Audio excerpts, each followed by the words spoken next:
Praise the Lord. இன்றைய நாளில் ஆண்டவர் சொல்ல விரும்பும் வார்த்தை, என் புலம்பலை ஆனந்த களிப்பாக மாற பண்ணினீர். சங்கீதம் 30:11. அன்பான தேவனுடைய பிள்ளைகளே, நம்மள பல பேருடைய வாழ்க்கையில புலம்பல் ரொம்ப அதிகம். புலம்பியே எல்லா நாட்களையும் கழிச்சிட்டோம். ஆனால் ஆண்டவரை விசுவாசிக்கிற நம்முடைய வாழ்க்கை எப்படி தெரியுமா இருக்கணும்?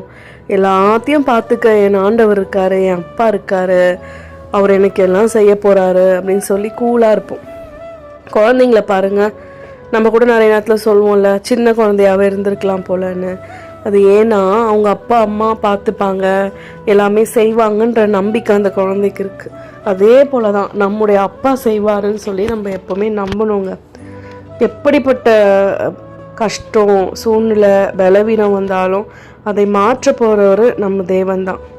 அப்போது நம்ம என்ன பண்ணோன்னா, எல்லா விஷயத்துலையுமே பாசிட்டிவாக யார் எது கேட்டாலும் ஆண்டவருடைய கிருபையினால் நான் நல்லா இருக்கேன், எனக்கு ஒன்றும் இல்லை, எனக்கு ஆண்டவர் எல்லாத்தையும் சரி பண்ணிடுவார் அப்படின்னு சொல்ல பழகிக்கணும். எனக்கு தெரிஞ்ச சகோதரர் உடம்பு சரியில்லை, அவருக்கு அவ்வளோ வலி இருக்குது, சரீரத்தில் பலவீனம் இருக்குது. நான் எப்போ கேட்டாலும் எப்படி இருக்கீங்கண்ணா அப்படின்னு கேட்டால், எனக்கு ஒன்றும் இல்லைம்மா, நான் நல்லா இருக்கேன், கடவுள் பார்த்துப்பார் அப்படின்வாங்க.